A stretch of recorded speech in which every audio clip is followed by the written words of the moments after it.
আজ ২৬শে মার্চ ৫৫তম স্বাধীনতা দিবস। বাঙালি জাতির সবচেয়ে গৌরবের দিন, পরাধীনতার শৃঙ্খল ভেঙে মাথা উঁচু করে দাঁড়ানোর দিন।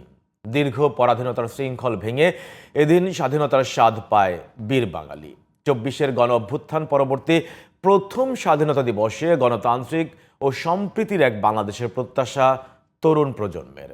মাহি হাসানের রিপোর্ট।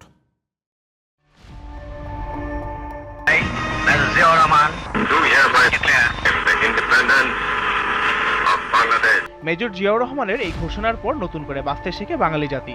২৫শে মার্চের কালরাত্রি আর মায়ের আর্তনাদে রক্তে রাঙা নতুন সূর্য ওঠে বাংলায়। বিভিন্ন জায়গায় প্রতিরোধ গড়ে তোলে জনতা। শুরু হয় মুক্তিকামী বাঙালি জাতির স্বাধীনতার সংগ্রাম। মৃত্যু ভয় তুচ্ছ করে পাকিস্তানি জান্তার ট্যাঙ্কের সামনে বুক পেতে দেয় স্বাধীনতার স্বপ্নে বিভোর বীর বাঙালি। মেজর জিয়াউর রহমানের স্বাধীনতার ঘোষণার পর ৯ মাসের যুদ্ধ শেষে ১৬ ডিসেম্বর বিশ্ব মানচিত্র জায়গা করে নেয় স্বাধীন সার্বভৌম বাংলাদেশ। এরপর কেটে গেছে অনেকটা সময়। স্বৈরাচারের কালো থাবায় বারবার রক্তাক্ত হয়েছে বাংলার মানচিত্র।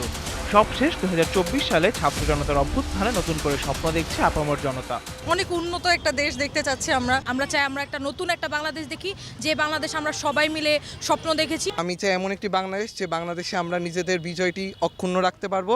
আমার দেশ বাংলাদেশ, এটা বলতে যাতে আমার কোনো কুণ্ঠাবোধ না থাকে, আমি লজ্জিত না হই যে আমি একজন বাংলাদেশের মানুষ। সর্বোপরি আমি গর্বিত, আমি বাঙালি।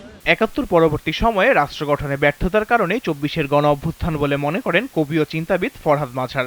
৭১ যে পরিমাণ সম্মান পাওয়ার, জুলাই গণ অভ্যুত্থান একই পরিমাণ সম্মান পাওয়ার, কিন্তু ৭১টা ছিল আপনার নিজের ভূখণ্ড নিজে দখল করে নেবার যুদ্ধ, স্বাধীনতা যুদ্ধ। আর আমাদের এই জুলাই গণ অভ্যুত্থান ছিল কিন্তু স্বাধীনতা যুদ্ধ না। জুলাই গণ অভ্যুত্থান অবশ্যই দ্বিতীয় যুদ্ধ, কিন্তু এই দ্বিতীয় যুদ্ধটা হয়েছে রাষ্ট্র গঠন করবার ব্যর্থতা হয়েছে বলে এটাকে আমরা দ্বিতীয় আপনার যুদ্ধ বলছি। আমরা যারা এখনো বেঁচে আছি, আমরা যদি চলে যাই, আমার মনে হয় যে নতুন জেনারেশনরা এই ৭১ মুক্তিযুদ্ধকে ভুল বুঝবে। বারবার শকুনের কালো থাবা আসলেও জাতীয় ঐক্যবদ্ধ থাকায় প্রিয় স্বদেশ এগিয়েছে অনেকটা পথ। এভাবেই কোটি প্রাণের সম্মিলিত প্রয়াসে এগিয়ে যাবে প্রিয় বাংলাদেশ, এমনটাই প্রত্যাশা সবার। Mahi Hasan, GTV news, Dhaka.